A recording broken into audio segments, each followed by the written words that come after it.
Hello guys, আপনারা যদি ইনস্টাগ্রামটিকে নতুন ভার্সনে আপডেট করে থাকেন এবং তারপরে যদি আপনারা এখানে আপনাদের ইনস্টাগ্রাম স্টোরিটি এখানে প্লাস অপশানে ক্লিক করে নেন এবং তাহলে কিন্তু এখানে একটি নতুন অপশান পেয়ে যাবেন এআই ইমেজেস বলে। এবং এই নতুন অপশানটি এখানে কেন দেওয়া হয়েছে কিংবা আপনারা এই নতুন অপশানটিকে কিভাবে ইনস্টাগ্রামের স্টোরিতে কাজে লাগাতে পারবেন সেটাই জানবো আজকের এই ভিডিওটিতে, তাই জন্য পুরো ভিডিওটি অবশ্যই দেখতে থাকুন। তো হ্যালো গাইস, আমি সৌরভ, আপনারা দেখছেন ইস্যু টেক।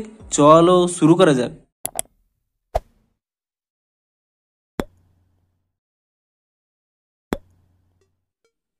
ভিডিওটি শুরুতেই জানিয়ে দিই, আজকের এই ভিডিও যদি আপনাদের একটু হেল্পফুল বলে মনে হয় অবশ্যই একটি লাইক করে দিন এবং এই চ্যানেল যদি আজই নতুন এসে থাকেন এখনই চ্যানেলটিকে সাবস্ক্রাইব করে রাখুন, কারণ ইনস্টাগ্রামে যে কোনো নতুন আপডেট এলে তার ফুল ডিটেলসে ভিডিও আপনারা কিন্তু অবশ্যই এই চ্যানেলে পেয়ে যাবেন। তাই জন্য অবশ্যই চ্যানেলটিকে এখনই সাবস্ক্রাইব করে রাখুন। তো চলুন এবারে মেন ভিডিওটি শুরু করা যাক।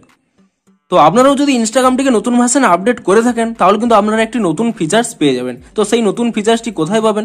আপনারা যদি ইনস্টাগ্রামে কোনো একটি এখানে স্টোরি আপলোড করতে যান এবং ঠিক সেই সময়ই এখানে একটি নতুন অপশান পেয়ে যাবেন এআই ইমেজেস বলে। আপনি যদি এই এআই ইমেজেসে ক্লিক করে নেন তাহলে কিন্তু আপনাদের সেই মেটা এআই এই চ্যাটটি কিন্তু ওপেন হয়ে যাবে এবং তারপরে এখানে আপনারা দেখতেই পাচ্ছেন অনেকগুলো কিন্তু পিকচারে এখানে সাজেশন রয়েছে। আপনারা এখান থেকেও কিছু চুজ করতে পারবেন কিংবা আপনারা হয়তো যে কোনো কিছু ভেবে নিচ্ছেন আপনারা কিন্তু তা কিন্তু এখানে ডেসক্রাইবও করতে পারবেন। ধরুন আমি এখানে টাইপ করে নিলাম সানফ্লাওয়ার গার্ডেন বলে এবং তারপরে এখানে পাশে একটি জেনারেট অপশন পেয়ে যাবেন। আপনি সেই জেনারেট অপশনে ক্লিক করে নেবেন এবং তাহলে এখানে দেখতে পাচ্ছেন যে আপনাদের কিন্তু 4টি ফটো এখানে জেনারেট হচ্ছে।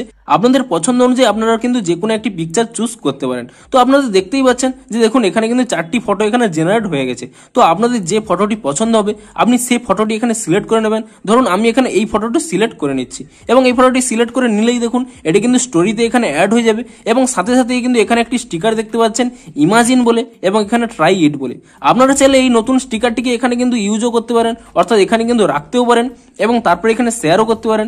কিন্তু আপনারা যদি চান যে এই স্টিকারটিকে হাইড করতে তাহলে কি করবেন, এর উপরে ট্যাব এন্ড হোল্ড করে নিয়ে এটিকে কিন্তু নিচের দিকে নামিয়ে এভাবে হাইড করে নেবেন এবং তারপরে আপনাদের পছন্দ অনুযায়ী যে কোনো টেক্সট কিংবা এখানে মিউজিক আপনারা অ্যাড করে দেবেন এবং তারপরে এখানে শেয়ার অপশানে ক্লিক করে নেবেন এবং তারপরে এখানে শেয়ার করে নেবেন এবং তাহলেই কিন্তু কি হবে, আপনারা এভাবে মেটা এর কাছ থেকেই যে কোনো একটি পিকচার আপনারা ক্রিয়েট করে নিয়ে তা কিন্তু আপনাদের ইনস্টাগ্রাম স্টোরিতে কিন্তু আপলোড করতে পারবেন এবং যা দেখতে একেবারে রিয়েল লাগবে। এবং পরবর্তী সময় যদি সেই স্টোরিটি কেউ ওপেন করে নেয় আপনাদের কোনো ফলোয়ার কিংবা আপনিও যদি ওপেন করে নেন, এখানে দেখতে পাচ্ছেন এখানে কিন্তু সেই ফটোটি এখানে রয়েছে এবং এখানে কিন্তু লেখাই রয়েছে দেখুন মেটা এআই ইমাজিন বলে। অর্থাৎ আপনারা মেটা এআই থেকেই কিন্তু এই ফটোটিকে এখানে ইমাজিন করে আপনারা কিন্তু ক্রিয়েট করে তা কিন্তু স্টোরিতে আপলোড করেছেন, তা কিন্তু সকলে জানতে পারবে। কিংবা আপনারা হয়তো এখানে সেই স্টিকারটি রেখে দেবেন। ধরুন আমি আরেকবার এখানে এআই ইমেজে ক্লিক করে নিয়ে আমি ধরুন যে কোনো একটি ফটো এখন ক্রিয়েট করে নিচ্ছি। ধরুন আমি এই ফটোটি এখানে সিলেক্ট করে নিলাম এবং তারপরে দেখুন এই স্টিকারটি আমি এখানে রেখে দিচ্ছি। তো তাহলে কি হবে দেখুন, আপনি যদি এই স্টিকারটি রাখা অবস্থায় আপনি যদি কোনো এখানে স্টোরি এখানে শেয়ার করে দেন